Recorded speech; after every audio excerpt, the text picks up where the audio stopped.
Bienvenue à l'immeuble Étoile, siège de la coordination gouvernementale. C'est une rencontre qui intervient après le tête-à-tête d'hier entre le Premier ministre en chef du gouvernement, Joseph Dione Ngoteh, et le ministre des Sports, Narcisse Mouelé Kombi, précédé par la rencontre entre le Premier ministre chef du gouvernement et le sélectionneur de l'équipe nationale à Marc Brice. Ce matin, c'est au tour des joueurs de venir à la table des échanges avec le chef du gouvernement.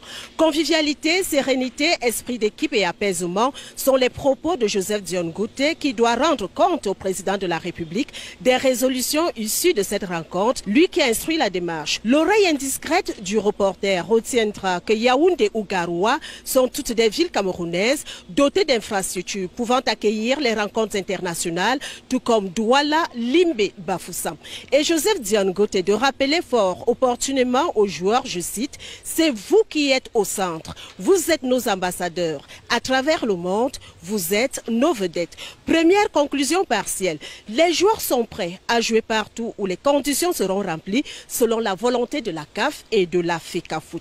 Garoua ou Yaoundé, si telle est la volonté de la CAF ou de la FECAFOOT, les Lions indomptables sont parés. Par ailleurs, ils sollicitent les diligences de la CAF et de la FECAFOOT pour leur faciliter la tâche. En faisant le tour d'horizon de la question, Joseph Dione Ngoteh a salué la maturité, l'esprit d'équipe et le patriotisme au sein de la tanière. Sachez défendre les couleurs nationales. Vous pouvez compter sur le gouvernement et le peuple camerounais. En direct de l'immeuble Étoile, Laurentine Bekono, CRTV. Un pays de comédiens. Un pays où on ne sait qui est sérieux ou qui est en train de faire la comédie.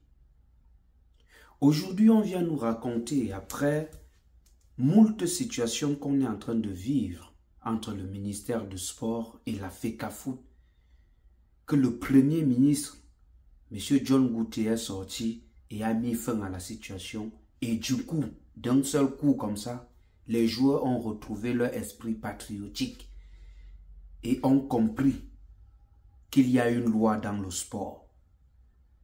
Si ce n'est pas de la comédie, comment est-ce qu'on peut appeler ce qui est en train de se passer ou ce qui s'est passé pour que les Lions soient en train de débarquer dans le bus comme s'il y avait leur vie qui se jouait là dans cette affaire? C'est cette photo-ci que vous voyez à l'écran.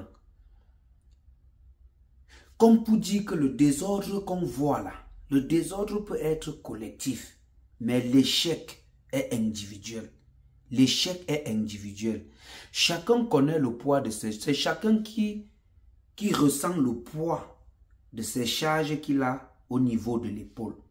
C'est chacun qui connaît. Hey, salut la famille.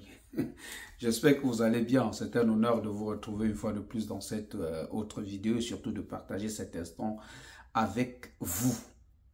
J'espère que vous allez bien. Merci aux nouveaux abonnés. Merci à ceux qui commentent nos vidéos. Merci à ceux qui likent nos vidéos. Merci à ceux qui partagent les vidéos et qui invitent les autres à les regarder. Samuel Eto'o-Fils, le président de la FECAFOOT, a fait fort. Le président de la FECAFOOT a fait une note de 3 pages. La FECAFOOT, au fait, a fait une note de 3 pages où il informait, il revenait sur les décisions ou encore sur la note que la FIFA aurait envoyée à la FECAFOOT pour essayer d'arbitrer ce qui se passe depuis un certain temps entre cette entité qui gère notre sport et le ministère du Sport. Et quelque temps après, l'ultimatum a encore été envoyé. Les Lions indomptables devraient rejoindre pour le besoin de la rencontre de Garoua le 7, donc dans quelques jours, l'hôtel La Falaise du côté de Douala. Il faut rappeler que l'hôtel La Falaise est cet hôtel qui a été retenu par la FECAFOOT pour la circonstance, pour loger les joueurs afin de faire des préparations et se rendre du côté de Rumdi Adja pour la rencontre face à la Namibie. Une rencontre très importante qui compte pour la qualification de Maroc, Coupe d'Afrique Total Énergie Maroc 2025. Mais le ministre des Sports, celui-là, qui n'a qu'un bilan négatif, parce qu'il faut le dire. Depuis que Narcisse Mouelle Kombi est arrivé à la tête du ministère de l'Éducation physique et des sports, je ne sais rien de bien, rien de bon, pour dire la vérité, que celui-ci a apporté à la nation. Rien. Il n'a que sémé des désordres de part et d'autre. Lui et son entraîneur, Marc Brice, ont décidé de ramener les joueurs à Yaoundé. Ceux-ci n'ont pas pensé au moment où on leur demandait d'aller à Yaoundé qu'ils étaient en train de jouer avec leur carrière. Jusqu'à ce qu'ils se rendent compte que la FECAFOOT peut mettre fin à leur carrière professionnelle. Parce que si ceux-ci, étant à Yaoundé, se blessent et que la FECAFOOT se dédouane, ils vont être les seuls responsables de ce qui s'est passé, parce que naturellement, la personne qui envoie la note dans le club pour que le club libère le joueur et permette au joueur d'aller jouer dans son pays, c'est l'association qui gère le football de ce pays. Et au Cameroun, c'est la FECAFOOT. La FECAFOOT ayant pris toutes les dispositions pour le fonctionnement, pour la bonne organisation de cette rencontre du 7 et puis du 10, se trouve une fois de plus prise dans un engrenage de ministère de sport et de l'entraîneur sélectionneur des Lions Indomptables du Cameroun. La FECAFOOT a donc décidé d'aller en rappelant de temps en temps les tests. Les tests. Et comme je vous disais, cette photo-ci que vous voyez à l'écran, cette photo-ci, ce ne sont pas les A, ce sont les A'. Comme vous voyez là, ce sont les U20. Les U20 que le président Samuel Eto'o ou la FECAFOOT a réuni, qui devrait aller livrer la rencontre face à la Namibie à Garoua. Et c'est où c'est allé tiquer dans la tête des lions. Apparemment, il y a ceux qui ne savaient pas que ça peut se faire. Mais il y a des pays dans lesquels on a dissous. On a dissous toute une équipe pour amener une nouvelle, comme par exemple au Nigeria. Pourquoi ça ne doit pas se faire au Cameroun? Ça peut se faire au Cameroun. Ça peut se faire au Cameroun. Le ministre a donc réuni les joueurs et ceux-ci, sachant ce qui est en train de se jouer, que les dés sont pipés, n'ont pas eu honte de dire qu'ils joueront où la FECAFOOT et la CAF auront décidé, comme si la décision qui est en train d'être donnée depuis ne venait pas de la FECAFOOT et de la CAF. Le suivisme moutonnier. On dit que même quand tu as raison, même si tu crois que le président de la FECAFOOT gère mal ce qui concerne la FECAFOOT, tu peux quand même respecter ce que tu connais, ce qui est de base dans le sport. Mais non. Ils se sont rendus compte qu'ils peuvent définitivement perdre, ne plus jamais jouer dans l'équipe du Cameroun. Parce qu'il fallait qu'ils restent à Yaoundé. Il fallait qu'ils continuent à rester à Yaoundé. Ils allaient voir le voirage. Les U20 devaient jouer là-bas à Garoua et ils devaient remporter cette rencontre-là. Ils devaient remporter. La seule possibilité qu'ils ont, c'est qu'ils jouent dans des clubs en Europe et tout. Mais les U20 sont aussi capables d'affronter une équipe. Ce sont des joueurs.